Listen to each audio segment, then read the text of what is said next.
এই বাংলাদেশকে আমরা আর কোন অবস্থায় বিপদের মুখে ফেলে দিতে পারি না।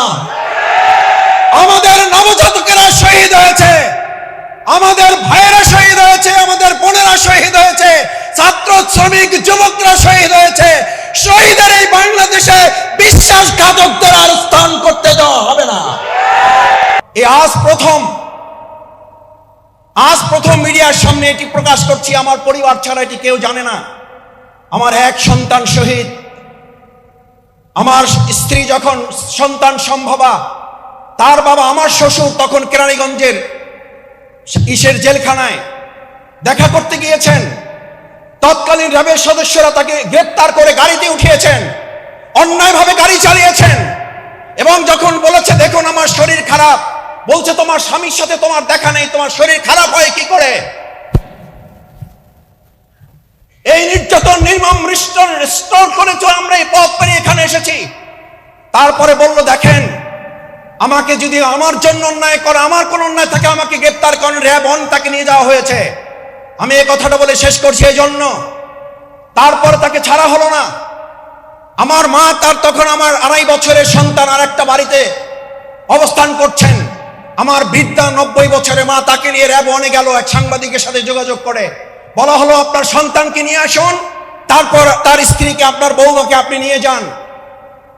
আমার স্ত্রীকে নিয়ে আসা হলো কোনোভাবে। এর কয়েকদিন পরেই ডাক্তার বলল তাকে অপারেশন করতে হবে। সন্তান জন্ম হলো। এটি কান্নার বিষয় নয়, এটি চোখের পানি ফেলানোর বিষয় নয়।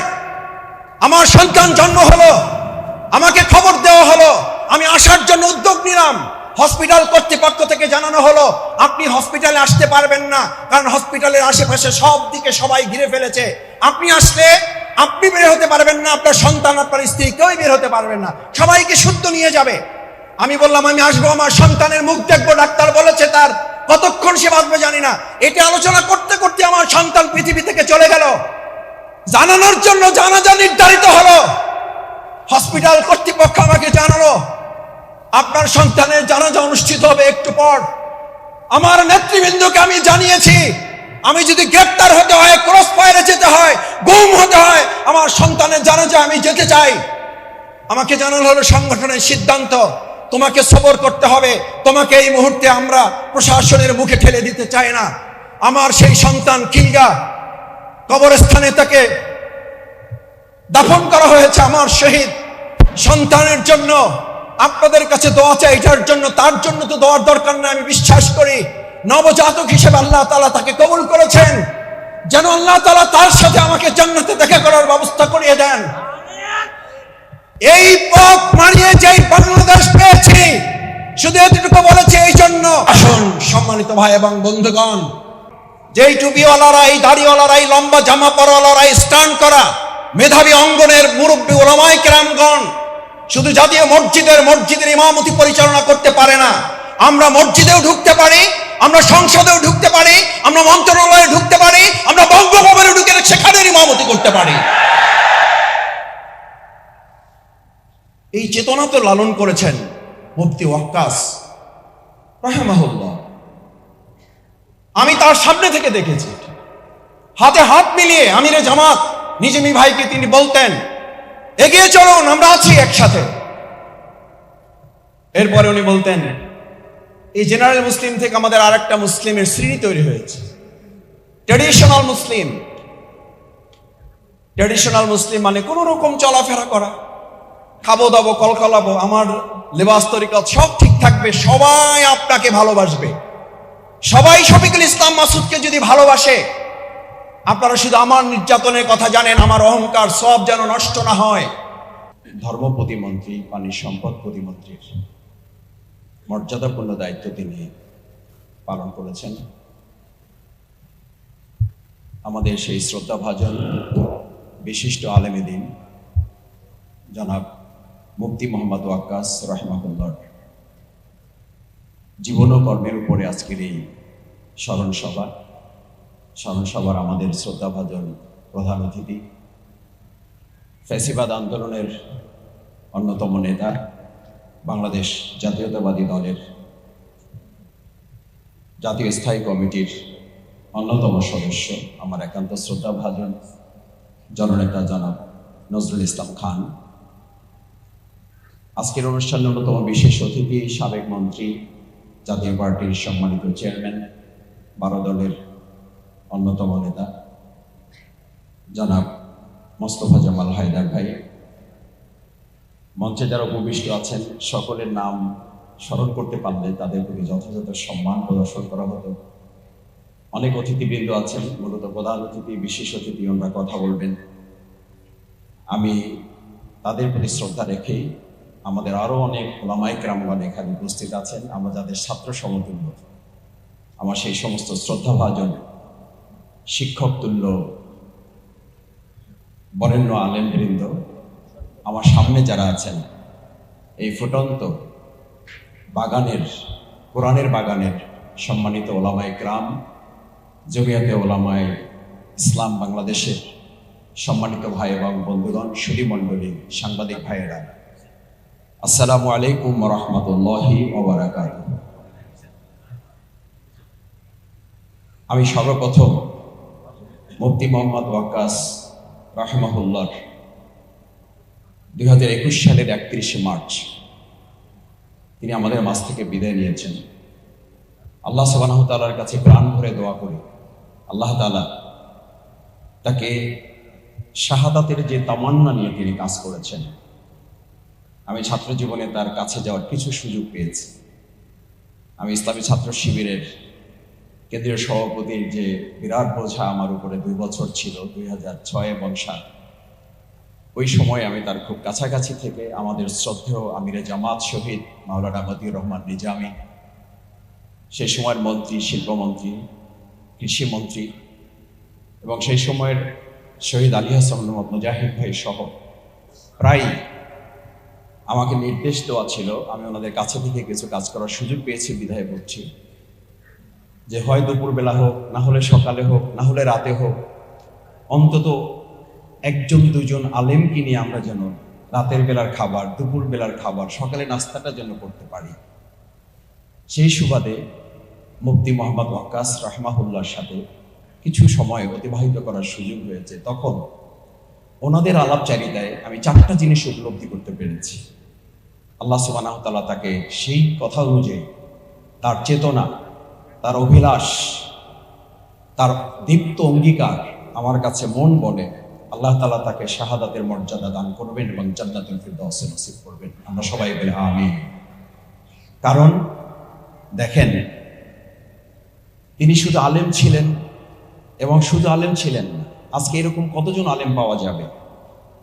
এখানে নিশ্চয়ই অনেক বরেণ্য আলেম আছেন। উনি সবগুলোতে স্ট্যান্ড ধরেছিলেন। আপনারা নিশ্চয়ই খুব ভালো করে জানেন, প্রত্যেকটাতে উনি স্ট্যান্ড করেছেন, হয় তৃতীয়, না হলে সেকেন্ড, না হলে ফোর্থ, না হলে ফার্স্ট থেকে শুরু করে উনি 5মের নিচে গিয়েছেন, আমি ওনার জীবনী পড়ে পাই নাই। এর মধ্যে উনি পড়াশোনা করেছেন, এত জ্ঞান গভীর একজন মানুষ ছিলেন। আমাদের সাধারণত যেটা হয়, উনি বলতেন যে দেখো, আমাদের সমাজে আলেম মানে বোঝা যায় সে হচ্ছে ইন্টেলেকচুয়ালিস্ট, মানে সে শুধু গবেষণা করবে, সে শুধু মানুষকে থিওরি দিবে, প্র্যাকটিক্যালি তার কোনো ভূমিকা না রাখলেও চলবে। তিনি তাকে শুধু কলম যোদ্ধা বলবেন, তিনি তাকে শুধু বক্তা যোদ্ধা বলবেন, তিনি শুধু তাকে ফেসবুক যোদ্ধা বলবেন, আজকের যুগে যদি হতো। এটাই হচ্ছে কথা। আর উনি বলতেন আলেমদের সম্পর্কে তো আল্লাহ তাআলা রাসূল সাল্লাল্লাহু আলাইহি সাল্লামকে দিয়ে পরিষ্কার বলেই দিয়েছেন, আলেমদের মূল পরিচয় হচ্ছে 2টো, রহমানাল লাইল, ফুরসানান নাহার। সে যদি রাত্রিবেলার দরবেশগিরি করে পাণ্ডিত্যের জায়গায় শীর্ষ অবস্থান করে, তাহলে তো সে সৈনিকগিরির জায়গায় সর্বোচ্চ অবস্থান করবে। যেই দরবেশগিরির সাথে, যেই জ্ঞানগিরির সাথে, যেই ইসলামগিরির সাথে, যেই মুসলিমগিরির সাথে, যে ইসলামী আন্দোলনগিরির সাথে ফুরসানান নাহার, সৈনিকগিরির সম্পর্ক নাই, উনি তখন বলতেন ইসলামের এই 4টা ভাগ মুসলিমরাই করেছে। দুর্ভাগ্যজনক, আমরাই তো করেছি এটা, এখান থেকে আমাদেরকে বেরিয়ে আসতে হবে। আমি বললাম কি করতে হবে? বলছে প্রথম ভাগ হচ্ছে জেনারেল মুসলিম। আমাদের মানটা, আমাদের ভাবটা এরকম, মুসলমান হয়েছি, ব্যাস আমরা নামাজ পড়বো, রোজা রাখবো, হজ করবো, মসজিদে ইমামতি করবো, আমাদেরকে দিয়ে জানাজা পড়ানো হবে। এই এত সংখ্যক আলেমদেরকে সামনে রেখেও আজকে যদি এই ভাবনার জগতে মানুষের মধ্যে এই চেতনা উপলব্ধি করতে আমরা সামর্থ্য না হই, যেই টুপিওয়ালারা, এই দাড়িওয়ালারা, এই লম্বা জামা পরাওয়ালারা, স্ট্যান্ড করা মেধাবী অঙ্গনের মুরব্বী ওলামায়ে কেরামগণ শুধু জাতীয় মসজিদের ইমামতি পরিচালনা করতে পারে না, আমরা মসজিদেও ঢুকতে পারি, আমরা সংসদেও ঢুকতে পারি, আমরা মন্ত্রণালয়ে ঢুকতে পারি, আমরা বঙ্গভবনে ঢুকে সেখানে ইমামতি করতে পারি। এই চেতনা তো লালন করেছেন মুফতি ওয়াক্কাস রাহিমাহুল্লাহ। আমি তার সামনে থেকে দেখেছি, হাতে হাত মিলিয়ে আমিরে জামাত নিজামী ভাইকে তিনি বলতেন, এগিয়ে চলুন, আমরা আছি একসাথে। এরপরে উনি বলতেন, এই জেনারেল মুসলিম থেকে আমাদের আরেকটা মুসলিমের শ্রেণী তৈরি হয়েছে, ট্র্যাডিশনাল মুসলিম। ট্র্যাডিশনাল মুসলিম মানে কোন রকম চলাফেরা করা, খাবো দাবো কলকলাবো, আমার লেবাস তরিকত সব ঠিক থাকবে, সবাই আপনাকে ভালোবাসবে। সবাই শফিকুল ইসলাম মাসুদকে যদি ভালোবাসে, আপনারা শুধু আমার নির্যাতনের কথা জানেন, আমার অহংকার সব যেন নষ্ট না হয়। এই আজ প্রথম মিডিয়ার সামনে এটি প্রকাশ করছি, আমার পরিবার ছাড়া এটি কেউ জানে না। আমার এক সন্তান শহীদ, আমার স্ত্রী যখন সন্তান সম্ভবা, তার বাবা আমার শ্বশুর তখন কেরানীগঞ্জের জেলখানায় দেখা করতে গিয়েছেন। তৎকালীন র্যাবের সদস্যরা তাকে গ্রেপ্তার করে গাড়িতে উঠিয়েছেন, অন্যায়ভাবে গাড়ি চালিয়েছেন, এবং যখন বলেছে দেখুন আমার শরীর খারাপ, বলছে তোমার স্বামীর সাথে তোমার দেখা নেই, তোমার শরীর খারাপ হয় কি করে? এই নির্যাতন নির্মম রিস্টোর করে তো আমরা এই পথ পেরিয়ে এখানে এসেছি। তারপরে বলল দেখেন, আমাকে যদি আমার জন্য অন্যায় করে, আমার কোন অন্যায় থাকে, আমাকে গ্রেপ্তার করেন, র্যাব তাকে নিয়ে যাওয়া হয়েছে। আমি এই কথাটা বলে শেষ করছি এই জন্য, তারপরে তাকে ছাড়া হলো না। আমার মা, তার তখন আমার 2.5 বছরের সন্তান আর একটা বাড়িতে অবস্থান করছেন। আমার বৃদ্ধা 90 বছরের মা, তাকে নিয়ে র্যাব গেল। এক সাংবাদিকের সাথে যোগাযোগ করে বলা হলো আপনার সন্তানকে নিয়ে আসুন, তারপর তার স্ত্রীকে, আপনার বৌমাকে আপনি নিয়ে যান। আমার স্ত্রীকে নিয়ে আসা হলো কোনোভাবে। এর কয়েকদিন পরেই ডাক্তার বলল তাকে অপারেশন করতে হবে, সন্তান জন্ম হলো। এটি কান্নার বিষয় নয়, এটি চোখের পানি ফেলানোর বিষয় নয়। আমার সন্তান জন্ম হলো, আমাকে খবর দেওয়া হলো, আমি আসার জন্য উদ্যোগ নিলাম। হসপিটাল কর্তৃপক্ষ থেকে জানানো হলো আপনি হসপিটালে আসতে পারবেন না, কারণ হসপিটালের আশেপাশে সব দিকে সবাই ঘিরে ফেলেছে। আপনি আসলে আপনি বের হতে পারবেন না, আপনার সন্তান, আপনার স্ত্রী কেউই বের হতে পারবেন না, সবাইকে শুদ্ধ নিয়ে যাবে। আমি বললাম আমি আসবো, আমার সন্তানের মুখ দেখবো। ডাক্তার বলেছে তার কতক্ষণ সে বাঁচবে জানি না। এটা আলোচনা করতে করতে আমার সন্তান পৃথিবী থেকে চলে গেল। জানানোর জন্য জানাজা নির্ধারিত হলো, হসপিটাল কর্তৃপক্ষ আমাকে জানালো আপনার সন্তানের জানাজা অনুষ্ঠিত হবে একটু পর। আমার নেতৃবৃন্দকে আমি জানিয়েছি, আমি যদি গ্রেপ্তার হতে হয়, ক্রস ফায়ারে যেতে হয়, গুম হতে হয়, আমার সন্তানের জানাজা আমি যেতে চাই।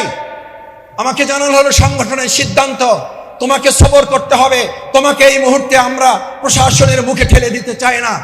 আমার সেই সন্তান খিলগা কবরস্থানে তাকে দাফন করা হয়েছে। আমার শহীদ সন্তানের জন্য আপনাদের কাছে দোয়া চাই, এটার জন্য, তার জন্য তো দোয়ার দরকার না। আমি বিশ্বাস করি নবজাতক হিসেবে আল্লাহ তাআলা তাকে কবুল করেছেন, যেন আল্লাহ তাআলা তার সাথে আমাকে জান্নাতে দেখা করার ব্যবস্থা করিয়ে দেন। এই পথ মারিয়ে যেই বাংলাদেশ পেয়েছি, শুধু এতটুকু বলেছি এই জন্য, এই বাংলাদেশকে আমরা আর কোন অবস্থায় বিপদের মুখে ফেলে দিতে পারি না। আমাদের নবজাতকেরা শহীদ হয়েছে, আমাদের ভাইয়েরা শহীদ হয়েছে, আমাদের বোনেরা শহীদ হয়েছে, ছাত্র শ্রমিক যুবকরা শহীদ হয়েছে। শহীদের এই বাংলাদেশে বিশ্বাসঘাতকদের আর স্থান করতে দেওয়া হবে না।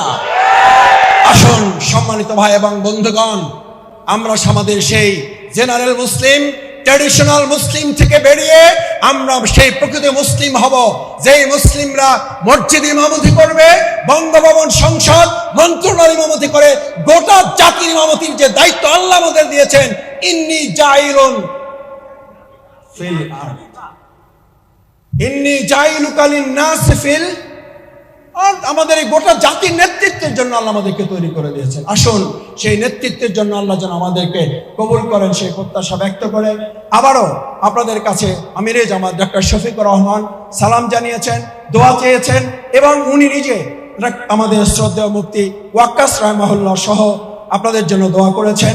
সেই প্রত্যাশা ব্যক্ত করে আমার কথা শেষ করছি। আল্লাহ হাফেজ। বাংলাদেশ জিন্দাবাদ। জমিয়তে উলামা ইসলাম বাংলাদেশ জিন্দাবাদ। আসসালামু আলাইকুম ওয়া রাহমাতুল্লাহি ওয়া বারাকাতুহু।